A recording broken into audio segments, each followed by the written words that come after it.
Kami meminta Bapak Presiden Republik Indonesia yang saat ini Bapak Prabowo Subianto lewat Kejaksaan Agung, Bapak Kejaksaan Agung juga untuk bisa melakukan tindakan tegas korupsi yang sudah beredar di masyarakat saat ini, khususnya di Kabupaten Kaimana.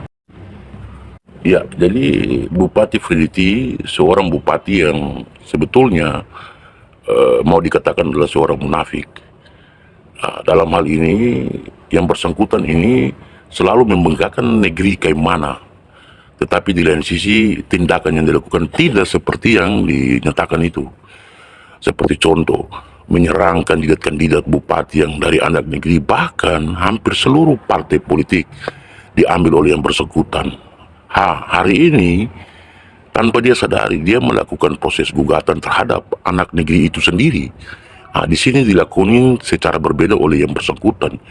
Dan yang bersangkutan lupa bahwa begitu banyak proses hukum yang sementara diajukan kepada aparat penegak hukum untuk bisa menyelidiki kasus-kasus korupsi besar yang dilakukan oleh yang bersangkutan saat ini, bahkan di tingkat kejaksaan tinggi, KPK dan seterusnya, Mabes Polri dan seterusnya.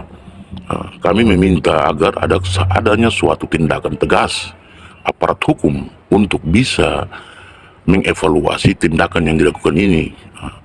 Terkait dengan proses penyelenggaraan pemilu kada saat ini pun sama. Yang bersangkutan mempergunakan sejumlah cara mengakomodir anak-anak masuk dalam ruang pemilu kada, membagi-bagikan uang kepada anak-anak, mengikut sertakan anak-anak bahkan dalam proses pemilu kada. Hal ini sangat bertentangan dengan peraturan dan perundang-undangan yang ada di negara ini. Baik, khusus untuk proses pengadaan proyek APBD maupun APBN, kita tahu sungguh bahwa Saudara Freddy terlibat secara langsung dalam hal ini dengan kapasitas beliau sebagai seorang bupati, sehingga dengan mudah melanggengkan pelaksanaan proyek yang melibatkan perusahaan yang bersangkutan itu sendiri, dalam hal ini PT Senja Indah Persada.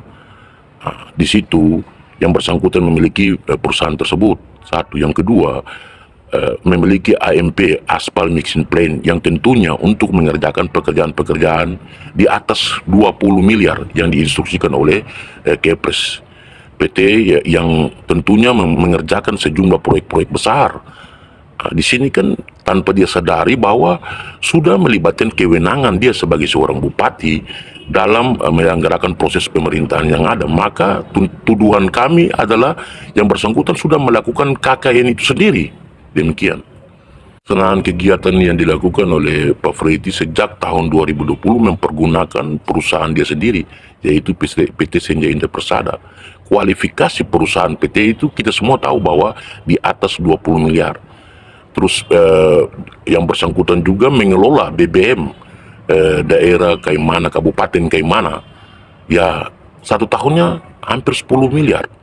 Kalau dirunut kembali sejumlah kerugian yang ada, maka bisa mencapai ratusan miliar rupiah yang sudah dianukan oleh saudara Freddy dan PT perusahaan Indah Persada tersebut.